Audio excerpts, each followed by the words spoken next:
بسم اللہ الرحمن الرحیم۔ السلام علیکم دوستوں پچھلے پارٹ میں آپ نے جانا کہ خواجہ صاحب رحمۃ اللہ علیہ کا بچپن کیسے پورا شوب دور میں گزرا، اور پھر آپ رحمۃ اللہ علیہ کے ابا اور امی جان کا بھی انتقال ہو گیا۔ اب آپ بالکل اکیلے رہ گئے تھے۔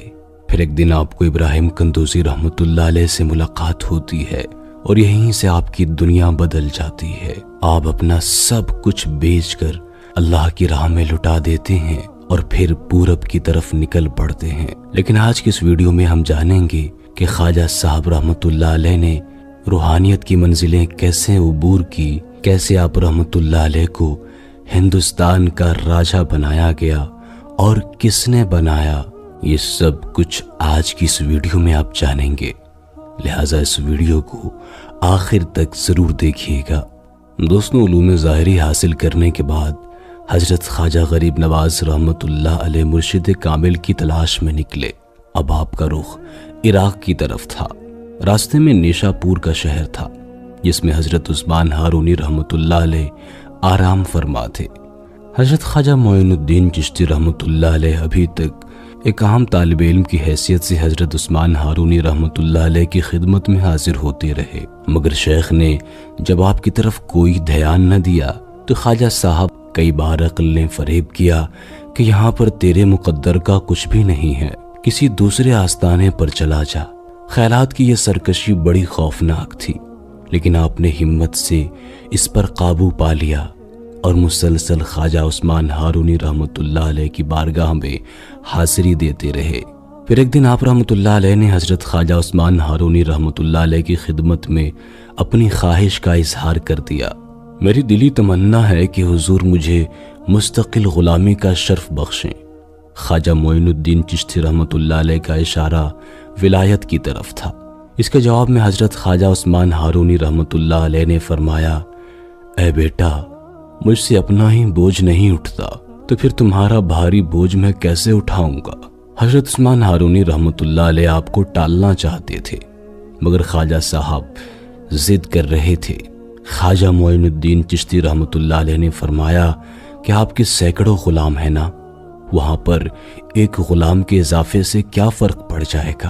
خواجہ عثمان ہارونی رحمۃ اللہ علیہ نے اپنا دامن سمیٹتے ہوئے کہا کہ یہ سب کے سب خوش فہمی میں مبتلا ہیں۔ یہ لوگ مجھے مرشد کامل سمجھتے ہیں، مگر ان نادانوں کو کیا خبر کہ ان کا پیر تو خود منزل کی تلاش میں ہے۔ خواجہ معین الدین چشتی رحمۃ اللہ علیہ کہنے لگے، ان لوگوں کی طرح میں بھی آپ سے حسن ظن رکھتا ہوں۔ یہ بات سن کر حضرت عثمان ہارونی رحمۃ اللہ علیہ متاثر ہوئے بغیر نہ رہ سکے، اور پھر شیخ نے آپ کو اپنے حلقہ ارادت میں شامل کر لیا۔ دوستوں، حضرت معین الدین چشتی اجمیری رحمۃ اللہ علیہ اپنے پیر و مرشد کی خدمت میں تقریباً 2.5 سال تک حاضر رہے۔ شیخ جہاں بھی جاتے آپ غلاموں کی طرح ساتھ رہتے، ساری رات محض اس خیال سے جاگتے کہ کہیں پیر و مرشد کو کسی چیز کی ضرورت نہ پیش آ جائے۔ جیسے جیسے دن گزر رہے تھے آپ کے جذبہ خدمتگاری میں اضافہ ہوتا جا رہا تھا۔ حضرت عثمان ہارونی رحمۃ اللہ علیہ نہیں چاہتے تھے کہ لوگ ان کے آس پاس بھیڑ لگاتے رہیں۔ یہی وجہ تھی کہ آپ نے جان بوجھ کر کرامتیں دکھانا بند کر دی، لوگوں سے اپنے کرشمے چھپانے لگے، اپنے کمالات پر پردہ ڈال دیا۔ لوگ آپ کا نام سن کر دور دور سے آتے تھے، مگر جب شیخ سے کسی کرشمے اور کرامت کا اظہار نہ ہوتا تھا تو مایوس ہو کر لوٹ جاتے تھے۔ پھر یہ قصے عام ہونے لگے کہ حضرت عثمان ہارونی رحمۃ اللہ علیہ ایک دنیا دار شیخ ہیں، ان کا روحانیت سے کوئی تعلق نہیں ہے۔ خود حضرت خواجہ معین الدین چشتی رحمۃ اللہ علیہ بھی اپنے پیر و مرشد کے شب و روز کا بغور مشاہدہ کرتے، اور عجیب اتفاق تھا کہ آپ نے اس طویل مدت میں شیخ کی کوئی کرامت اپنی آنکھوں سے نہیں دیکھی۔ پھر ایک ایسا وقت بھی آیا کہ حضرت عثمان ہارونی رحمۃ اللہ علیہ کے بہت سے مرید اس بات پر خفا ہو کر چلے گئے کہ انہیں ابھی تک دست غیب حاصل نہیں ہوا تھا۔ ان مریدوں کے خیال میں شیخ ظاہری علم تو رکھتے تھے، لیکن انہیں باطنی علم سے کوئی نسبت نہیں تھی۔ یہ بڑے نازک لمحات تھے۔ کہنے والے حضرت خواجہ معین الدین چشتی رحمۃ اللہ علیہ سے بھی کہا کرتے تھے کہ کیوں اپنا وقت برباد کر رہے ہو، یہاں کچھ نہیں ہے، کوئی اور دروازہ دیکھو۔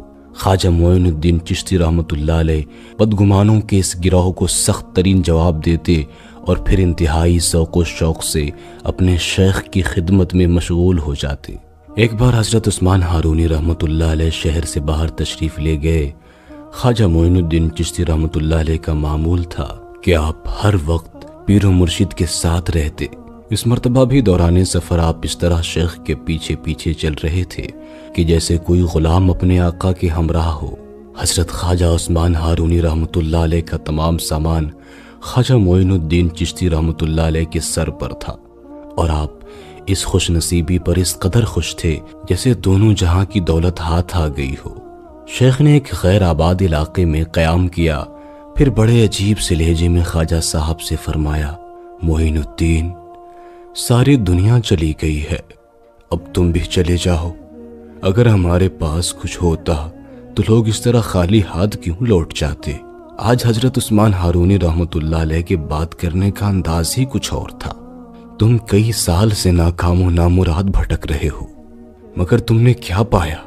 خواجہ معین الدین چشتی رحمۃ اللہ علیہ رو پڑے اور بولے، شیخ اب میں کہاں جاؤں گا؟ میرا آپ کے سوا دنیا میں کون ہے؟ خواجہ صاحب کہہ رہے تھے اور روتے جا رہے تھے، اب تو میں ایک کا ہو چکا ہوں، اب مجھے دوسرے کے در پر آواز لگاتے ہوئے شرم آتی ہے۔ خواجہ معین الدین چشتی رحمۃ اللہ علیہ کا یہ جواب سن کر حضرت عثمان ہارونی رحمۃ اللہ علیہ بے قرار ہو گئے اور آپ کو سینے سے لگا کر انتہائی رقت آمیز لہجے میں دعا فرمائی، اے رب ذوالجلال، معین الدین کو قبول فرما لے، اس نے بے سر و سامانی کے باوجود مجھے نہیں چھوڑا، تو بھی اسے زمین پر تنہا نہ چھوڑ۔ ابھی دعا کے الفاظ ختم بھی نہیں ہوئے تھے کہ خواجہ معین الدین چشتی رحمۃ اللہ علیہ نور کی بارش میں نہا گئے۔ ایک تیز شعاع دل و دماغ کو روشن کرتی چلی گئی، یہاں تک کہ آپ کی آنکھوں کے سامنے سے تمام پردے اٹھ گئے۔ حضرت عثمان ہارونی رحمۃ اللہ علیہ نے آپ کو الگ کرتے ہوئے پوچھا، معین الدین بتاؤ کیا دیکھ رہے ہو؟ خواجہ صاحب رحمۃ اللہ علیہ نے جواب دیا، شیخ کے صدقے میں عرش سے لے کر تحت الثری تک دیکھ پا رہا ہوں۔ خواجہ صاحب زارو قطار رونے لگے۔ پھر شیخ نے فرمایا، اللہ کا شکر ہے کہ تم سیراب ہو گئے، ورنہ عشق کے جنگل میں لوگ ایک ایک بوند کو بھی ترس جاتے ہیں۔ پھر دونوں سفر کا ارادہ کر کے واپس نیشا پور تشریف لے آئے۔ دوستوں، در حقیقت یہ حضرت خواجہ معین الدین چشتی رحمۃ اللہ علیہ کی ایک لمبی آزمائش تھی جو کہ کم و بیش 2.5 سال تک چلتی رہی۔ دیکھنا تھا کہ خواجہ غریب نواز رحمۃ اللہ علیہ اپنے پیر و مرشد حضرت خواجہ عثمان ہارونی رحمۃ اللہ علیہ سے کس قدر محبت کرتے ہیں۔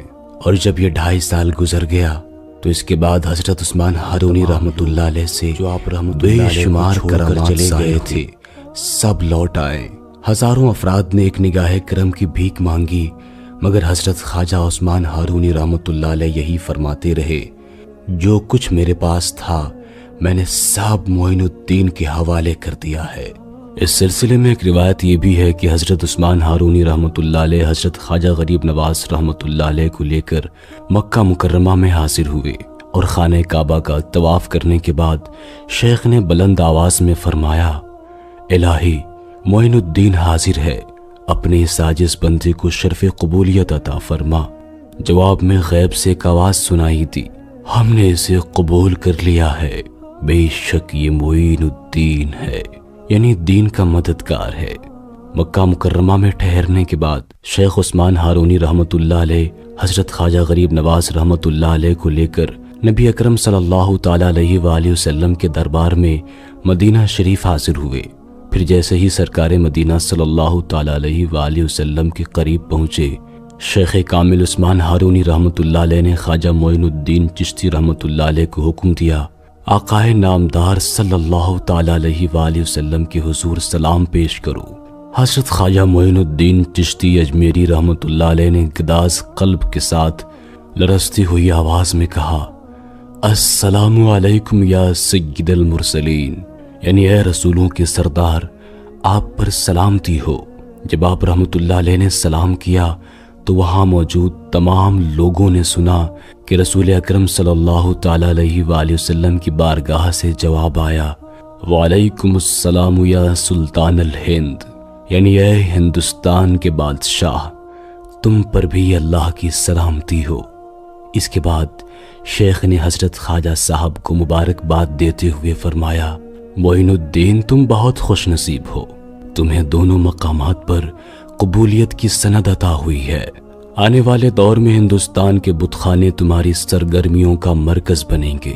اگرچہ وہاں کفر کی گہری تاریکی بھی پھیلی ہوئی ہے، لیکن آخرکار تم وہاں اسلام کا چراغ روشن کرنے میں کامیاب ہو جاؤ گے، اور اتنے بڑے ملک میں تم ہی بادشاہ کہلاؤ گے جسے دربار رسول صلی اللہ تعالی علیہ وآلہ وسلم سے بادشاہت کا تاج بخشا گیا ہو، وہ ہند کے تمام بادشاہوں پر غالب آ کر ہی رہے گا۔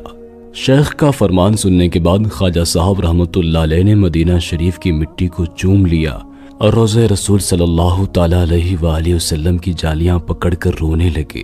روتے روتے یہ حالت ہوئی کہ آپ کی ہچکیاں بند گئی، اور اس یاہوساری کے درمیان حضرت خواجہ صاحب نے لرزتی ہوئی آواز میں کہا، تیرا غلام ہوں اسی لیے تو بادشاہ کہلاتا ہوں۔ دوستو، ہم خواجہ صاحب رحمۃ اللہ علیہ کی زندگی پر کئی پارٹس میں ویڈیوز اپنے چینل پر اپلوڈ کریں گے۔ اگر آپ نے پہلا پارٹ نہیں دیکھا تو ضرور دیکھ لیجئے، یہ دوسرا پارٹ تھا۔ اس ویڈیو کو لائک کرتے ہوئے دوستوں کے ساتھ ضرور شیئر کیجئے تاکہ جو لوگ خواجہ صاحب رحمۃ اللہ علیہ سے محبت کرتے ہیں وہ خواجہ صاحب کے بارے میں جان سکیں۔ اس چینل کو لازمی سبسکرائب کر لیجئے تاکہ اسی طرح کی ویڈیوز آپ کو ہمیشہ ملتی رہے۔ اگلی ویڈیو آنے تک اپنا اور اپنے پیاروں کا بہت سا خیال رکھیے گا۔ اللہ حافظ۔